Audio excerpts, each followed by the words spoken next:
ବୃଷ୍ଟିପାତ ଯୋଗୁଁ କ୍ଷତିଗ୍ରସ୍ତ ହୋଇଅଛି। ये क्रमरे ये तथ्य आमको आगु सूचना मिलवा फल आम समस्त पूर्व प्रस्तुति करूँ परिस्थिति को सामना करने। डिजास्टर मैनेजमेंट डिपार्टमेंट एवं समस्त जिलापाल जो मान को आगु सूचित कराइला से सतर्क थे और पूर्व प्रस्तुति करें। ये क्रम मालकानगिरी रे उड़ीसा रे जो 30टा ओडीआरएफ टीम अच्छी जोटा कि 12टा डिस्ट्रिक्ट रे डिप्लॉयड होता है बीएमसी सहित से 6टा ओडीआरएफ टीम एवं 5टा फायर सर्विस टीम मालकानगिरी रे डिप्लॉय होते। रास्ता घाट पानी उपरे जीवार फल से मूवमेंट एफेक्टेड होता किंतु सफलतार सहित समस्ते पहुँचिक रेस्क्यू एवं रिलीफ काम सफलतार सहित कार्य संपादन कले जहाँ फल गतकाली प्रबल वर्षा सत्वे गोटे कैजुअलिटी ही नहीं। ये क्रम जिला प्रशासन जिलापाल एसआरसी एवं फायर सर्विस एमानकर उद्यम प्रशंसनीय। 80टा रेस्क्यू बोट डिप्लॉय होता परिस्थिति को सामना करने। एनडीआरएफ टीम से माने प्रस्तुत थिले दरकार पड़े बैकअप सपोर्ट दवापाई। भारत सरकार गृह विभाग सचिव सांगरे आमर एडिशनल चीफ सेक्रेटरी वार्तालाप करथिले एवं सूचित करथिले एवं आवश्यक पड़े बीएसएफ को सहायता पाई निवेदन करथिले। गृह विभाग केंद्र गृह विभाग ए बाबद बीएसएफ को स्टैंड बाय रखी थे जो समय आवश्यक पड़ते आम बैकअप सपोर्ट पर सहयोग नहीं था। चपर आवश्यकता पड़े एयर लिफ्टिंग करने ओडीआरएफ हो एनडीआरएफ हो कि बीएसएफ हो तापाई चपर केंद्र सरकार राजी होते एवं समस्त सहयोग देवाई प्रस्तुत थे। 2टा एनडीआरएफ टीम स्टैंड बाय अपेक्षा करते अवश्य आवश्यकता पड़ला नहीं। ये क्रम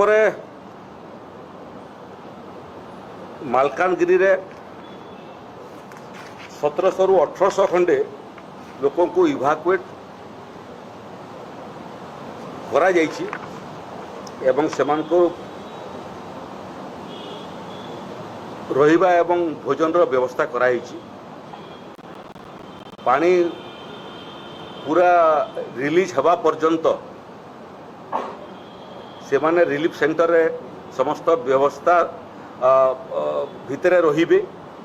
जिलापाल को अधिकृत कराइछि आवश्यक अनुसार रिलीफ काम को एक्सटेंड करि पारिबे से अथॉरिटी एसआरसी तांकु देइछंती। इथिरे एटा परिधान योग्य जे उड़ीसा सरकार 2 जन पदस्थ अधिकारी को मालकानगिरी को पठेइछंती परिस्थिति उपरे दृष्टि देवाई एवं बैकअप सपोर्ट देवाई।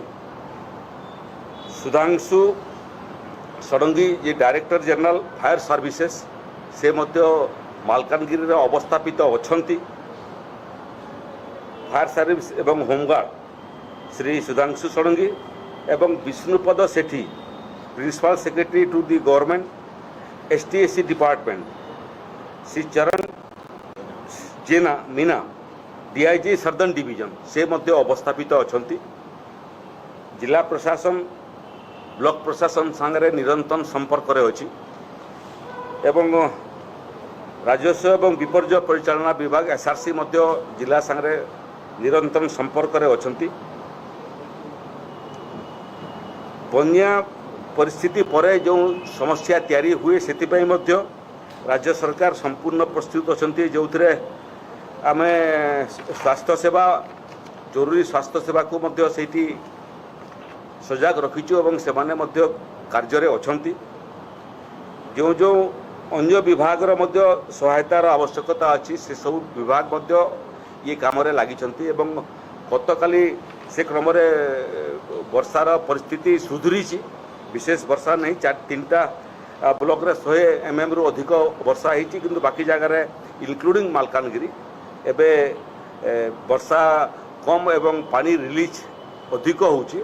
आम आशा करूँ जे अल्प दिने अधे परिस्थिति संपूर्ण नॉर्मलसी को आसीब। ओडिशार माननीय मुख्यमंत्री गतकाली सम्बलपुर सरकारी कार्यक्रम थे, से ये परिस्थितिर प्रत्येक घंटा अनुध्यान करते एवं खबर रखुले एवं तांकर सांगरे सिटी मु थी, जो मैंने आम सेठू थी मालकानगिरी कोरापुट जिला सांगरे एवं राजधानी सांगरे आम संपर्क रे थिलु एवं परिस्थिति को अनुध्यान करूँ। सफलतार सहित ओडिशा सरकार एवं ओडिशा सरकार राजस्व विपर्य परिचालना कमिटी एवं गृह विभाग एमानकर सफल कार्य फल आज परिस्थिति संपूर्ण नियंत्रणाधीन अच्छी। कौन मृताहत नहीं, लैंडस्लाइडिंग रे जड़े केवल आहत होती, बाकी कौन कैजुअलिटी है ना।